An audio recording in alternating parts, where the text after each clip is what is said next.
नमस्कार, आप देख रहे हैं न्यूज कॉल 24। देश दुनिया की हर छोटी बड़ी खबर सीधे आपके स्क्रीन पर। हर दिन नए विषय, नए मुद्दों पर चर्चा और सटीक जानकारी। सब्सक्राइबर से अनुरोध है कि वह नोटिफिकेशन में जाकर ऑल का ऑप्शन दबाना बिल्कुल ना भूलें। नए लोगों से निवेदन है कि इस चैनल को सब्सक्राइब करें, हाइप देकर सपोर्ट करें। मैं हूं आपके साथ सुशील गिरीश। बात समझनी है तो पूरी सुननी होगी। वीडियो में आखिरी तक बने रहिए। न्यूज कॉल 24 के खास प्रोग्राम टॉप न्यूज में आपका स्वागत है। आज की टॉप न्यूज में हम आपको बताएंगे, कोई ताकत आर्टिकल 370 वापस नहीं ला सकती है। जिस अनुच्छेद 370 के खात्मा पर कभी विपक्ष ने कहा था कि 5 साल में कश्मीर खालिस्तान बन जाएगा, आज उसी श्रीनगर में पीएम मोदी ने एक बार फिर दोहराया कि कोई भी ताकत 370 को वापस नहीं ला सकती है। पीएम के इस बयान के मायने समझिए। जम्मू कश्मीर की राजधानी श्रीनगर में गुरुवार को बहुत दिनों बाद प्रधानमंत्री नरेंद्र मोदी अपनी रॉ में थे। उनकी बातों में वही आत्मविश्वास नजर आ रहा था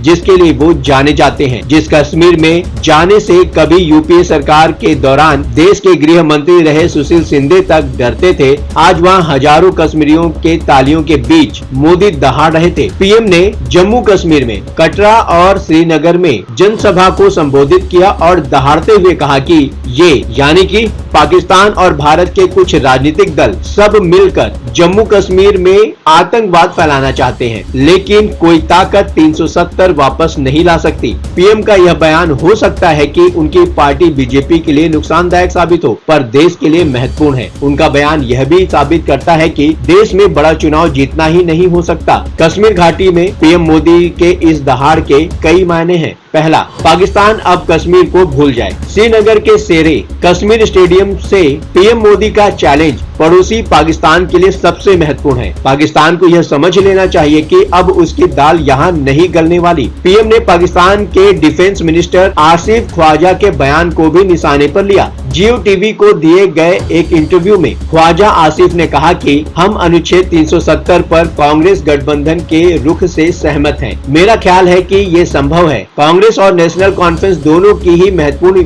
मौजूदगी है। पीएम ने कहा कि आर्टिकल 370 और 35A को लेकर कांग्रेस और नेशनल कॉन्फ्रेंस का जो एजेंडा है वही एजेंडा पाकिस्तान का है। ये वहाँ के मंत्री बोल रहे हैं, यानी कांग्रेस और नेशनल कॉन्फ्रेंस जम्मू कश्मीर में पाकिस्तान का एजेंडा लागू करना चाहते हैं। जाहिर है कि कश्मीर घाटी में मोदी का यह भाषण पाकिस्तान के लोग भी देखेंगे। मोदी ने इस भाषण के जरिए बता दिया कि कश्मीर में अब किस तरह की शांति है। मोदी ने कहा 35 साल में कश्मीर 3000 दिन बंद रहा, यानी कि उन दिनों 8 साल का लंबा समय बंद में गुजर गए। पिछले 5 साल में 8 घंटे भी कश्मीर बंद नहीं रहा। ये आपका क्रेडिट है। मोदी सवाल पूछते हैं कि क्या आप चाहते हैं कि पुराने दिन वापस लौटे? क्या आप चाहते हैं कि फिर से हड़तालें हो, खून खराबा हो? क्या आप चाहते हैं कि फिर हमारी बेटियों के कमजोर तबकों के हक मारे जाएं, स्कूल जलाए जाएं? जाहिर है कश्मीर में शांति की ये धुन आज पाकिस्तान भी सुना होगा। दूसरी बात, कांग्रेस और नेशनल कॉन्फ्रेंस जैसी पार्टियां भी सुन ले।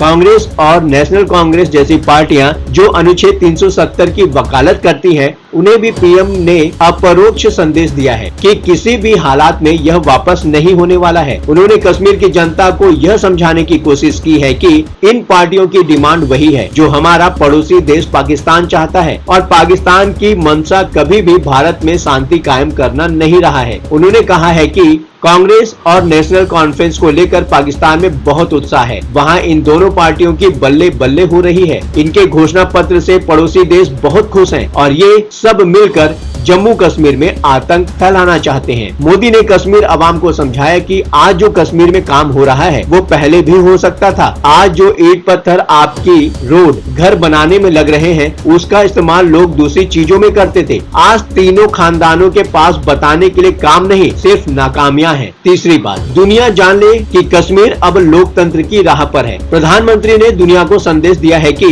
कश्मीर में किस तरह लोकतांत्रिक सरकार चुनी जा रही है। उन्होंने बताया कि 370 हटने के पहले तक जो चुनाव होते थे वो दौर और आज में कितना अंतर है। उस दौर में शाम 5 बजे के बाद कैंपेन बंद हो जाता था, डोर टू डोर मिलना नहीं होता था। तीनों खानदान इससे खुश थे। आपके हक हुकूक छीनकर ये लोग मौज में रहते थे, पर अब स्थितियां बदल चुकी हैं। लोग जमहूरियत को सेलिब्रेट कर रहे हैं। युवा में भरोसा जागा है कि उनका वोटिंग का हक ही बदलाव ला सकता है। 2019 में आर्टिकल 370 हटाने के बाद यह पहला विधानसभा चुनाव है। जम्मू और कश्मीर में 90 विधानसभा क्षेत्र हैं, जिनमें 7 अनुसूचित जातियों के लिए और 9 अनुसूचित जनजातियों के लिए रिजर्व हैं। 18 सितंबर को पहले फेज की वोटिंग हो चुकी है, जिसमें वोटिंग के पिछले सभी रिकॉर्ड टूटे हैं। चुनाव आयोग के मुताबिक किश्तवाड़ में सबसे ज्यादा 80.14% और पुलवामा में सबसे कम 46.65% वोटिंग हुई। दूसरे नंबर पर डोडा 71.34% और तीसरे नंबर पर रामबन, उसमें 70.55% रहा। चुनाव जीतने से जरूरी है देश में शांति। मोदी ने संदेश दिया है कि सरकार चुनाव जीतने के लिए किसी भी तरह का समझौता नहीं करने वाली है। देश में शांति उनकी पहली प्राथमिकता है। जाहिर है कि शांति है तो तरक्की है। मोदी ने कहा कि यहाँ अमन की बहाली के लिए मैं पूरी ईमानदारी से जुटा हूँ।